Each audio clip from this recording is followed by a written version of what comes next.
All right, let's try this one. Madison looks out her second floor window, which is 15 feet above the ground. She observes two parked cars. One car is parked along the curb directly in front of her window, and the other car is parked directly across the street from the first car. The angles of depression of Madison's line of sight to the cars are 17 degrees and 31 degrees. Find the distance between the two cars to the nearest foot. Okay, so she's looking out her window here. Let's draw this building here, and let's draw this street. And we've got a car parked here. I'll say we've got a car parked here. Draw the tires, and I guess you won't see the tires. This is why I just like to make symbols. Yep, this is my car. Here we go. There we go. Let's put some headlights on it. Good. There's car 1. And then car 2 will be over here across the street. Okay. Yep. The art teacher's job is safe when I'm in the house. Madison is looking out a window here. I'll just put a little sill here so we can say that she's inside here looking out the window, and she sees these two cars. First one, she looks down at an angle of depression of 31 degrees, and another one she looks down and she sees angle of depression of 31 degrees. So I'll just draw the horizontal here. So this guy here would be, I think I might have said those backwards. This guy here is 17 degrees looking down. And this guy here, we're looking down at 31 degrees.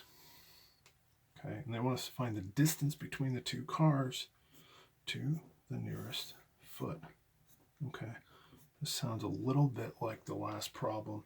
There's one important piece of information we need to squeeze out of here. How high up is she? She is 15 feet above the ground. Okay. All right, so I'd like to just go and tackle this triangle and then work my way into this triangle. And we can see that if this angle is 17 degrees, well, we can assume these guys are parallel, so this angle must be 17 degrees. And if this angle is 31, then this angle must be 31 degrees. So let's tackle this guy first. Let's call this y, and we'll solve for y. With respect to this angle, I'm looking at the opposite side, and I want the adjacent side. So the tangent of 31 degrees equals opposite over adjacent. Okay, and I can shuffle that numerator over. I get 15 over the tangent of 31 degrees equals y. And let's clear what we've got here. 15 divided by tangent of 31 gives me 24 point, I'm going to round that up to 25. 25 feet equals y. Okay. So this length, the adjacent side on this longer triangle, is then going to be y plus x, or 25 plus x. Let's call it x plus 25. So now I'm looking at a different angle of elevation or depression, depending on which side of the triangle you're looking at it from. So I could say the tangent of 17 degrees equals the opposite side, 15, divided by the adjacent side, x plus 25. Good. I can do that numerator shuffle again. We'll bring that numerator over here, and we get 15 divided by 15 divided by the tangent of 17 degrees this time gives us 49 feet. 49 equals x plus 25. If we subtract 25 from both sides, we'll find that 24 feet is the distance between the cars. Okay? All right, I think I have one harder one. Let's try this one. This one really determines whether or not you're ready for this stuff. Mike and David are visiting the Great Pyramid in Egypt. From where Mike is standing, the angle of elevation to the top of the pyramid is 48.6 degrees. From David's position, the angle of elevation is 50 degrees. If they are standing 20 feet apart, and they are each 5 feet 6 inches tall, how tall is the pyramid? Okay. This problem throws in a little bit of a twist. In the last two problems, we were looking for that distance between the cars or between the dolphins. This time they're telling us the distance between Mike and David, and they want us to figure out how tall the pyramid is. Let's draw this thing. Here's our pyramid. Okay, let's make our pyramid right here. And Mike and David are standing over here. Okay. Here's Mike. And here's David. Okay. These guys are, this time they're telling us they are 20 feet apart. Okay. And from David's position, the angle of elevation is 50 degrees.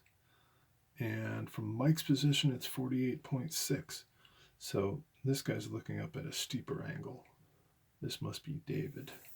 He's looking up here. I'm going to call this 50 degrees. This is from David. And Mike is looking up at a slightly shallower angle. He's looking up at this angle. And we'll call that 48.6 degrees. Okay.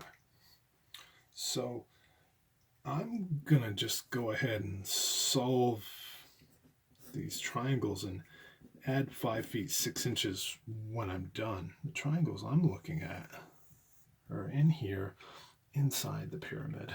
Let's go after this right angle here. And let's call this height X.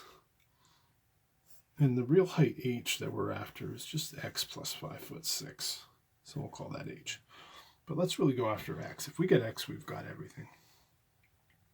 So the problem here is that now I've got this distance here, this unknown distance, let's call it Y. Okay. And if I try to take this inside triangle and solve it, well, I can come up with the tangent of 50 degrees equals opposite over adjacent equals X over Y. All right. What's the problem with that? Yeah, I've got two unknowns. But, of course, we know from Algebra 1 that two unknowns is no problem as long as we have two independent equations. So could we come up with another equation here? Well, I've got the tangent of 48.6 degrees is going to equal, let's write out this equation, 48.6 degrees. This is going to equal opposite over adjacent, X over Y plus 20. Okay. All right. So how do you want to solve these? These are not linear equations, so it's not as easy to put in standard form. I don't know, perhaps you could put these in standard form. Maybe there's that other method that we learned in Algebra 1 for solving systems of equations. Substitution. That could help out.